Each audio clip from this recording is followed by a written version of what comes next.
deep breath and remember who you are. Yeah, they're gonna mess with you, baby, you're a star.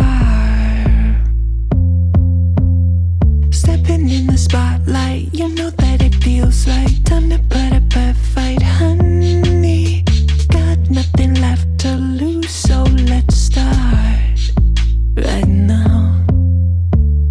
Everybody want a piece of you. Gotta give them what they want, it's true. You're symphonic, yeah, so iconic. If you didn't know before, now you know. Now you know. Take a big step away from who you were. Flashing that smile and the whole world's a blur. What up, peeps? We're live. Positively Powerful. It's Scott Fitzgerald here with Stacey Steinmiller, my dear friend and partner in crime on the live stream. Live crime live. What's going on, Stace? You know, we're here. I'm here. We're doing it. We're doing it today. Yeah, looks like your head's being cut off there. There we go. We're no. yeah. We were trying to get the Instagram stream going, and Instagram is so ridiculously complicated if you're not just streaming from your phone with and we've only done it once. We did it the last time, yeah. And I don't recall all the steps, and I'm like, I thought it was all set up to just go, but apparently Instagram was like, no, meh. So whatever. It's moody. Yes. So you know what? We'll figure it out for when we come back in September. Yes, this is I was thinking about it because you called it the season finale, and I'm like, we've had a season for over a year, basically. Right? It's a long ass season. Yeah. I'm like, well, we skipped like a month or two in there, like during the holidays like and a stuff. Week or two. Whatever. It wasn't much. 3 months. Yeah. So that's why we're taking a long break to make up for the lack of breaks we've taken. Yeah. So let's talk about setting goals and staying focused on the goals and not getting distracted. Obviously, getting distracted is something that I'm really good at, but most people are, I think. Yes. Yeah. And I feel like that's my focus really lately with my programs is to cut the distractions. And while I'm doing the Take Your Power Back social media edition, because I plan to do other editions, because it's really training your brain to cut the distraction and how to do that. And I think we need to actively take on this task instead of thinking it's just either accepting like it is what it is, or thinking that social media is going to change or something which is going to help our brains. But I think we need to take an active approach to learning how to train our brains to focus and not have it full of distractions. I saw, and I wish I would have printed it out or something, but I saw a study, I think they did in Norway or something, and they had people get rid of their phones for I think it was 14 days, completely 14 days. And they said that they had dramatic increases in their mental well-being and their sense of self, and everything just sort of got better by an amazing amount. Yeah. I don't know, however they were measuring that, but it was like the improvements that the majority of people felt by not having their phone for that whole time. Yeah. Which I know that most people, if they think about it, they'll be like, yeah, no, I can see that. Like, I mean, the average person wouldn't argue that. Yeah, wouldn't argue that. What they would argue is, I can't be without my phone for 2 weeks. Right. Yeah. So it's interesting, since I was talking, in March and beginning April about my journey with this. And then I launched, I'm going to do a program to help other people through this. And people are like, well, maybe I'll do it for like a day, or maybe I'll do it for, a little bit. It just feeding into the mind's excuses right away as like truth. Like, I can't do this. I can't do this. Yeah. So it's just kind of interesting. I mean, it's normal human behavior, and I'm not judging it. It's just more interesting to see that reaction at play. And I think about this from a small business owner's point of view. My phone is an extension of me and this business. It is crucial. Yeah. I guess I could probably get by with just my laptop, but either way, I'm gonna need to be tethered to some sort of device. Yeah. Now, obviously, if I were to I'm getting sidetracked, but hey, what do we, I have decided that in May of 2028, I'm going to take my Europe trip. Ooh. And this is, we're going to start in Normandy and go through Normandy into Belgium, where the Battle of the Bulge happened, and then go up to Berchtesgaden in Germany and maybe end up at the Eagle's Nest. I'd love to go to Holland as well, to go to the Netherlands, but I don't know if that's feasible in the amount of time that we have. I think. How long are you going to take? I'm going to try for 10 days. Okay, that's pretty quick. I want to go long. Like I would like to go out for a month. Yeah, I was going to say like 3-4 weeks. But that'd be great. There's no way my wife could do that with her job. And so, and I was joking. I'm like, well, you could leave 2 weeks. Like you could do your 2 weeks and I'll just stay out there. And she's like, you're going to make me fly back from Europe by myself? I'm like, just get an eye mask and a, neck pillow and we're good to go. Yeah. But that's what I would have recommended was, well, why doesn't she come back and you stay? Yeah, no. or you start and she meets up with you after a week or something. Yeah. That's actually not a bad idea. Yeah. Right there. I go out there first, I do some things, and then she meets me somewhere and we finish up the trip together. Yeah, it'd be nice probably to go home together because nobody likes going home from trips. Right. Going to... Yeah, you need less emotional support because you have the excitement of the trip ahead of you that carries you through the disaster. But this is the perfect example of setting goals. So yes, I've been really setting some goals lately, both personal and professional. One of the goals is that by the time I do my Europe trip, I want to be at least somewhat fluent-ish in French. Okay, I'm taking French lessons. I signed up. I'm taking yes. actual lessons from a human being once a week. Where I've got 10 lessons. I'm going into my third lesson this week, and I know that I haven't devoted enough time to it. She gave me homework. I did the homework. I did well. I only got one wrong. Good for you. But I didn't. I haven't been taking time every day to like go over stuff, which is what you need to do really if you want to learn another language. You can't just do 10 lessons and be like, hey, so the first goal was, I didn't set the goal that I was going to go to Europe, but I set the goal that I'm going to learn French because I planned. So now I just set the goal for the actual time. Yep. May give of yourself 2028. a deadline. Yeah. And I figured 2027 was probably too soon. I guess it is next year. Yeah. I forget what year it is. Yeah. So I was like, all right, 2028. And then I also created a professional goal that starting in June, I'm going to start taking Mondays off. I love that for you. Yeah. And it's so necessary because I do not really ever have days off. Right. I'm here all weekend. I'm here. I get here sometimes 6:30, 7 o'clock, most days. Yeah. And oftentimes I don't leave till 6:30, 7 o'clock.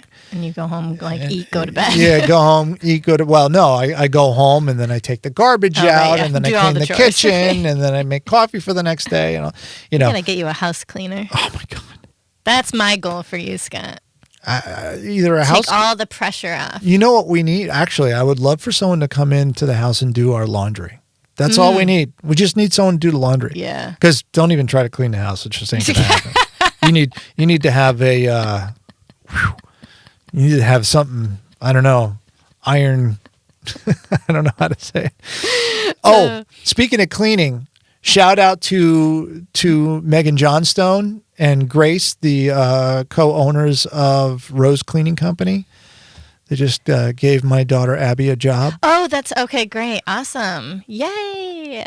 So now she's gainfully employed, and they're a great company. Megan. I met Megan once at a comedy networking thing. Remember? Yep. Yeah. Yep. Yeah, and she's going to be on my Positive Blatherings podcast at some point. We were trying to coordinate that. Oh yeah, and speaking of Positive Blathering, I'm just all over the place today. You're like, I'm picking up. I have a goal to cut distractions. Yeah. Well, you know what? I think it's because this is the last one that we're doing. Yeah, you're like, I want to share September. This and this. Yeah. And I'm drinking tea and I'm feeling chatty. I'm feeling very chatty. I just wish I had chattiness. scones. No, Positive Blatherings, my podcast that I just relaunched. We've released a couple of episodes. Picked up Salvatore's Pizza as our sponsor. Congratulations! Awesome. So thank you, Sam, Soccer Sam, and the folks over at Salvatore's for believing in the blathering, and we're gonna have lots of fun with that. It's good they're jumping in now because you're blowing up. I'm blowing up, baby. Well, it's and it all goes back to this professional development that I've been working on with you for the last year and a half. Has it been a year and a half already? And it's funny because when people talk about, oh, I got a business coach and, blah, blah, blah, things started to change for me. And the way it's described by a lot of people, and maybe some people are quick like this, but it's almost like they get a business coach and then they've increased their income by 6 figures, right. And it's like all due to, a couple of coaching sessions. Right. Yeah. And it's like what they rarely talk about is all the work, all the inner work that goes into all the stuff that nobody else sees. Yeah. Yeah. And most people don't just suddenly change all their habits overnight. So that takes time. And it's okay that it takes time.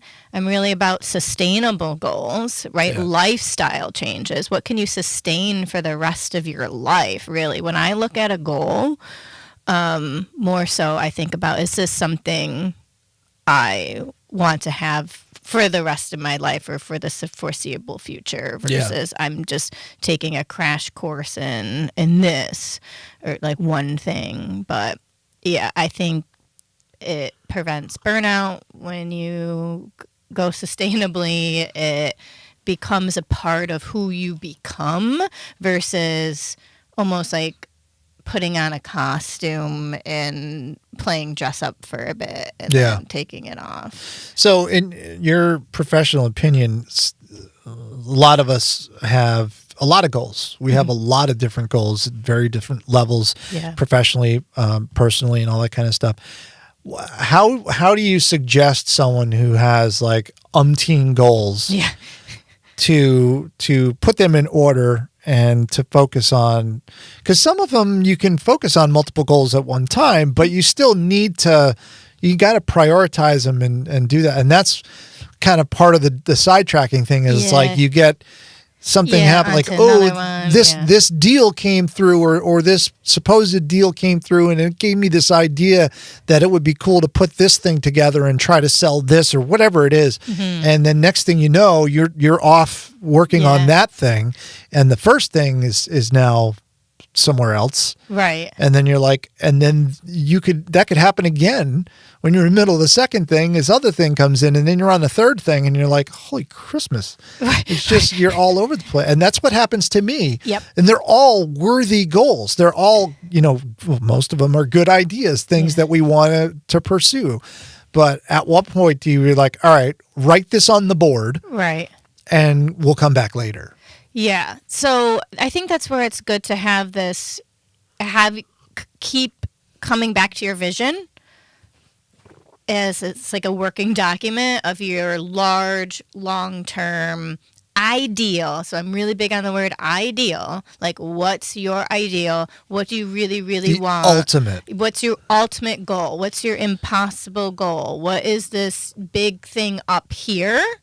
So that as those things come, you can, is this feed a line here? Which one is makes the most sense, or the straightest path, or that is about this, or is this a distraction? Yeah. Right?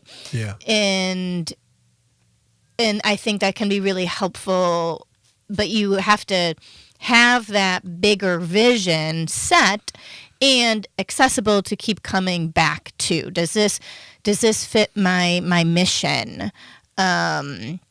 And so forth. And then if you find yourself constantly wanting to change your mission, what's that about? And it's usually an insecurity going on there. Right. Yeah. He's taking selfies for the season finale, the long season finale. Yeah, because that's exactly what happens to me. But, sometimes I have difficulty not drawing the line. You'd be like, well, yeah, this Like anything that we do is ultimately to reach the goal of having a profitable. So that's too vague of a goal. Okay. Yeah. So it's Well, I know having a profitable business is vague. You want to reach for certain, financial milestones, right? Whether it's or a financial milestone, an accomplishments, impact, how many locations you want to, right? So that's the other thing too. So I'm glad you brought that up. So you want your big vision goal, and you want it to be specific, right? It's, and I think that's where we struggle when you're like, well, I just want to be happy.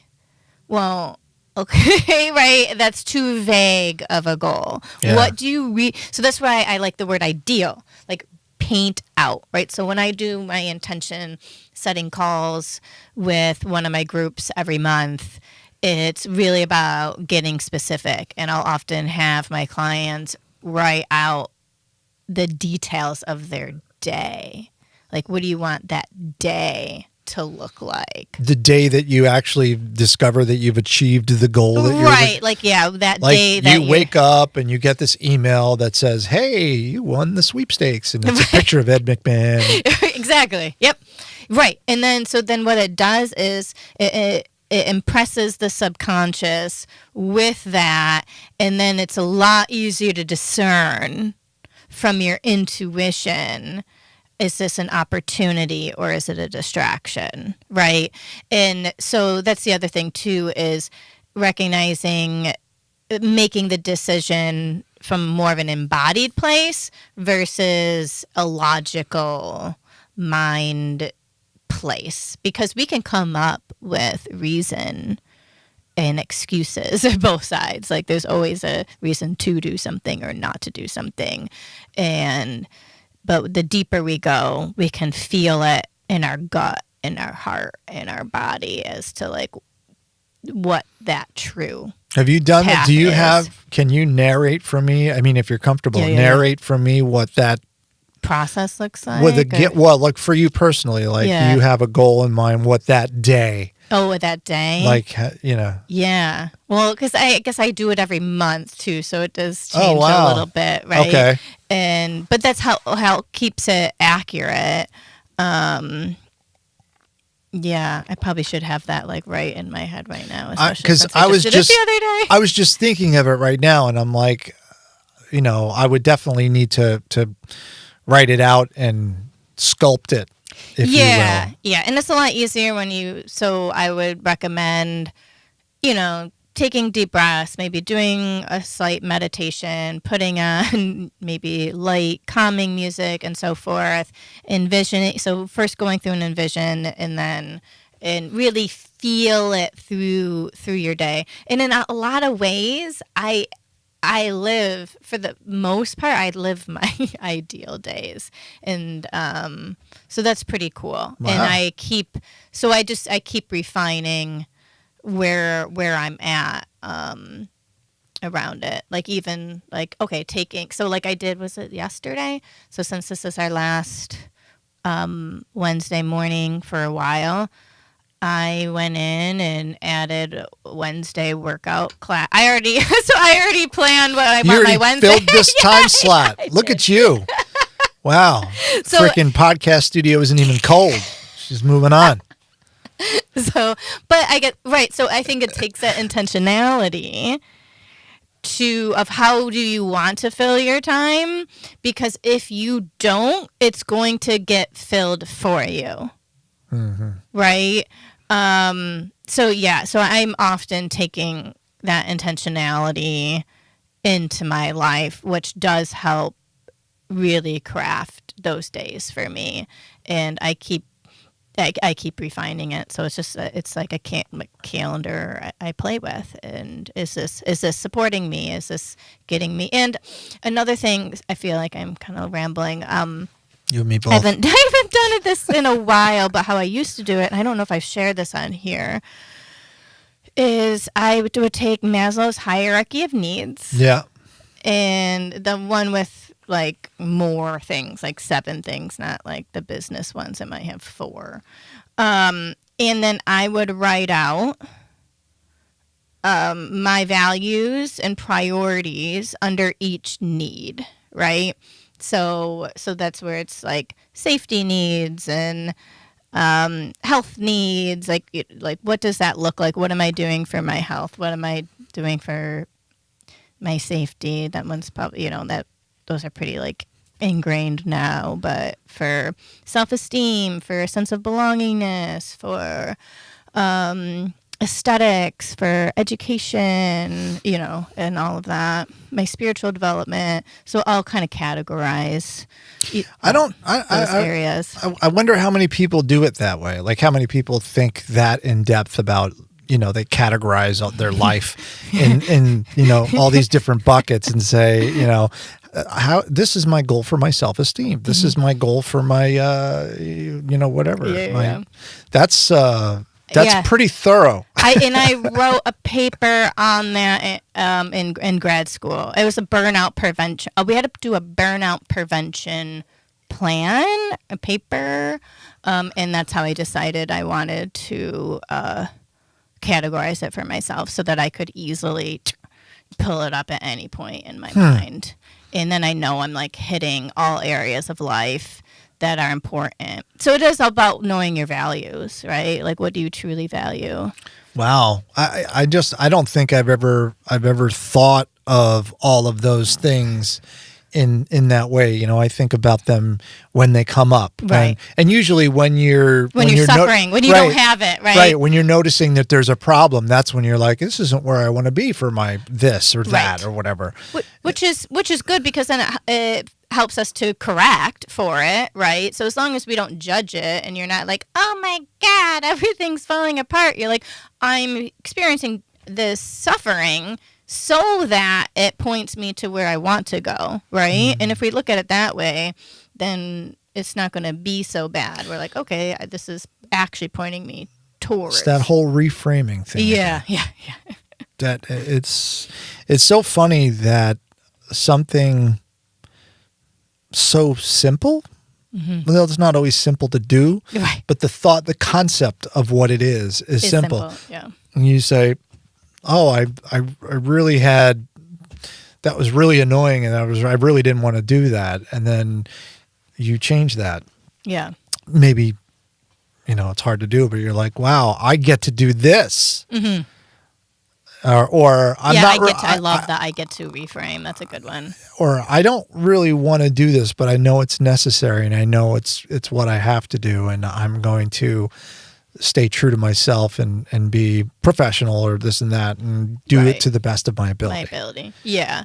And then if there's resistance around that, then there's some things to unpack of like, well, why don't I? What is that about? And it's usually maybe we're holding on to some like anger, right? That needs to be acknowledged, felt, and processed, or, right? So it starts to question of like, if I don't want the best for myself, right? Like what who doesn't want the best for themselves? They do and they don't, because our habits are are so ingrained, and we like, our systems love what's familiar. And what's best for you is unfamiliar, or else you would already be doing it. Right?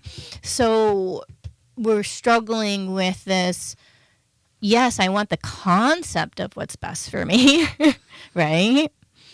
But when it's like, when push comes to shove, when it's the action, then that's gonna be uncomfortable. If you're not already doing what's best for you, learning to do what's best for you is uncomfortable. That's interesting, because you would think that most people would say it would be easy. You think, but I mean, just think about your own life. All the things that you've done for yourself that's best for you were not easy, right? Yeah, yeah. Becoming sober is not easy. Becoming healthy is not easy. Building a business is not easy, right? And so it requires this constant growth into the discomfort zone. Yeah, and I know that's always been sort of an underlying theme throughout the years, which is, if it's not hard, it's not going to be worth it. Well, you're not growing. Yeah. You're just staying the same, and oftentimes actually going backwards because we become complacent, right? And so what happens is, it's like, it shrinks because then you're operating within this certain sphere. So you're going to avoid the edges. Yeah. And so then you avoid the edges. So it's like, you stay within an inch within the margin, right? On the inside. And then that, wait, you do that for a bit, but then it's almost like that margin goes in an shrinks inch. In some more. So now you're like, I need a buffer zone again, so I need to stay an inch within the margin. So then by the time you're, after years, you're this little thing. Right. So then those are called phobias, right? So, so my whole, a big pillar of my business and so forth, you hear me say things like ride the edges, right? So it's like engaging in that action that actually pushes the margin out, that pushes that line out, and that's where the discomfort is. And so if we're operating on or and slightly beyond the edge, but it needs to be tolerable, right? Because if it's intolerable, we're outside of our window of affect tolerance and we have a big emotional breakdown, right? So, right. So if we're constantly pushing that out, then we're always expanding, right? Yeah.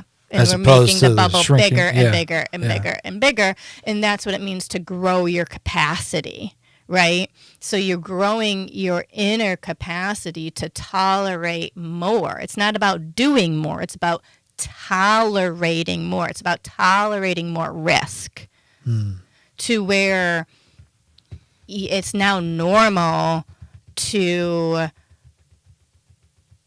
do things that you were like sending that email that was so hard to send. Now you're sending them all the time and you're like, I'm getting all these opportunities. It's like, well, yeah, before I had spent 5 hours drafting this email that was so important to me. Now I just send 5 a day because they're so easy, right? Or those phone calls or right? Like all the things that will expand you and your opportunities and so forth. It starts to become, I love using an example, and I'm sure I used it before, it becomes like brushing your teeth, right? So when you can start to do things that scare the average person, and it feels to you just like a daily thing of brushing your teeth, like that's the top 1%, right? In my opinion. Yeah, and that's definitely that's rough. That's rough. but it's also exciting. It's also exciting to think about that, to be like, all right, so I don't like, I'm not a huge fan of networking events. Yeah. I do like them. Yeah. I like talking with people. I like meeting with people, but it takes me a little bit to get warmed up and going out to these things. And so, join the Rotary and joined all these things to try to break myself of that. Exactly. And so that's pushing that boundary pushing out. The edge. And then soon enough, it'll be like, oh, I did all these networking and I didn't even think about it. I just walk into a room and be like, hey, what's going on? Blah, blah, blah, Right, blah, and then blah. you're like, oh, I'm meeting all these people and I have Yeah. all these opportunities. And it's like, well, yeah, because you expanded outside of your comfort zone. And so back to goals, is it's important to set our goals that are going to expand us out of our comfort zone and that is going to bring us towards that ideal day, that ideal life, right? Yeah. And then it all starts, when you start mapping it out and you sit down and do it all makes sense. And so that's why I think it's important to visit these things. And I do the intention setting calls every month. And so right now I made a section. Oh yeah, I told you in the which group, I haven't looked at. which you need to look at. It's, it's all about making big moves. It's about making bold moves. And so I've set a challenge for myself from the new moon on Friday, whenever it was, to the next one is I'm going to do something outside. I'm going to make a big move. I'm going to do something bold. I'm going to do something outside of my comfort zone every day. Right? And so then it's just, so of course I'm going to expand. Of course, new opportunities are going to come to me. Of course, great things are going to happen because I set that goal, right? Yeah, I don't you're widening your world. right. I don't need to worry like, oh my gosh, how am I going to do this? It's like, well, Stacey, if you just do one uncomfortable thing a day, like it's obvious, it's going to happen. Like I think mathematically, right? It's just like, yeah, law of averages says. right? Yeah, it's just So then I don't need to spend time spinning my wheels and worrying and whatever. It's like, okay, I set the goal. I'm going to stay accountable to the goal, so of course it's going to happen. Right? Yeah.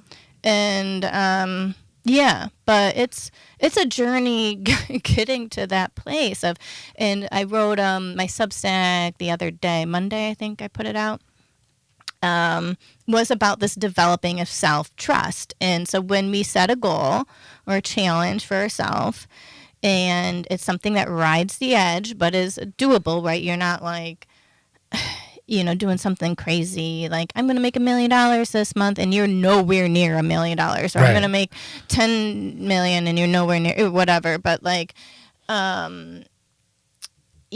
long as it's, if you're focusing on your daily action steps, like what is in your locus of control, then you develop self-trust when you show up for yourself. And actually when you do what you say you're going to do, you trust yourself. And when you trust yourself, you're confident. And when you're confident, other people and things and circumstances don't bother you so much. That's a great goal. Yeah. That's a really great goal, to have that freedom. Yes. To not be bothered by certain things that typically bother me. Yeah. So what's you got anything cool planned for the summer? For the summer, personally, professionally. Yeah, whatever. Yeah, right. So summer. Well, so as you know, I filled up my my Wednesdays already. I'm going to go to the gym. What's the new exercise? Well, I just signed up for another Pilates class. I'll do that. I do it on Mondays. Have you ever tried Legree? Do you know anything about Legree? I've never heard of this. Really? What is it? Legree, I guess, is, I don't want to say it's like Pilates, but that's the closest thing I can come to. Okay. It's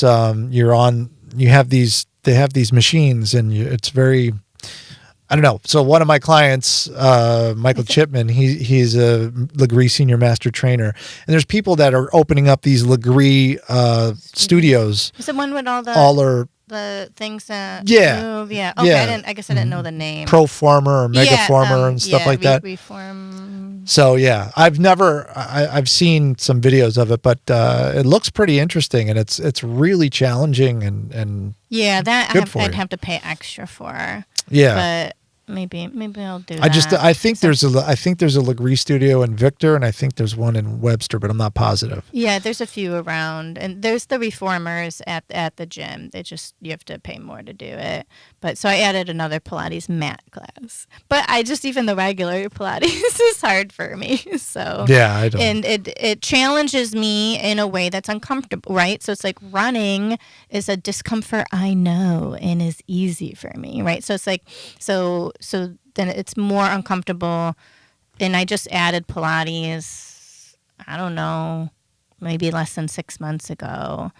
Right. So that's still a newer edge, right? So then it might be, and maybe I'll change it to even a class I've never done before, right? So then that challenges me because, in all the ways. So yeah. I mean, that's like me. I just said, the hell with it. I'm going to take a French course. Yeah, I think. I'm going to hire a private tutor and buy 10 lessons and force myself to do this because I have Babbel and I was like trying to do it on the app, but it's like I don't touch the app for a month or longer, and I just like right. It's good to pay for accountability. Obviously, I'm big on that. Being a coach, right? You're paying for accountability, but yeah. So I'm just gonna keep on my goals. I'll be going to Martha's Vineyard in June. Oh, cool. Yeah, I've never been, so it'll be my first time there. Shout out to Allison Roberts. She's out in Martha's Vineyard. She moved there a couple years ago. She works for their local paper. Oh, cool. Yeah. Nice. Should stop in and say hi. All right. Just walk up to a complete stranger. We know. We have a friend in common. Yeah. But those are and that I now can say I've done. But she'll show you around Martha's Vineyard and be like, "Look, you've got to do this or whatever." I've always wanted to go. My friend Ryan Dacco, he's a big fan of Martha's Vineyard because that's where they shot Jaws, and he's he's got the Jaws Obsession podcast and the Book of Quint, which you can buy on Amazon and Audible. It's like a little. I gotta support my creative friends. Yeah, of course, it's important. And if you have an audiobook or you have a book that you'd like to turn into an audiobook, right here. This is the place you can't see it on the, but it's right on that door right there. That's what we call the Vox room. Vox, of course, as we know, is a voice. Wow. So I had somebody. They were like, "What's Rockbox?" Yeah, we were at the Parrington Historical Society last night, doing their live stream, and a gentleman walked up to me and he says, "I have to ask you, what is a Rockvox?" I love that. Well, it's like the thing, like the TikToks or the YouTubes. It's one of those things with the Rockvox. Anyway, so. This is the longest we've ever gone on this show, but I figured it was fitting, being that it was the sort of finale of this season, and we'll pick it back up in September. RadicalLifeCoach.com for Stacey Steinmiller. I highly recommend if you're looking to get to that next level in your professional work or even personal. And it could be all work together for both. In my world. Yeah, it really is. Check her out at RadicalLifeCoach.com. And then for live streaming or podcasting or audiobooks or video production or any of that kind of stuff, rockvox.com.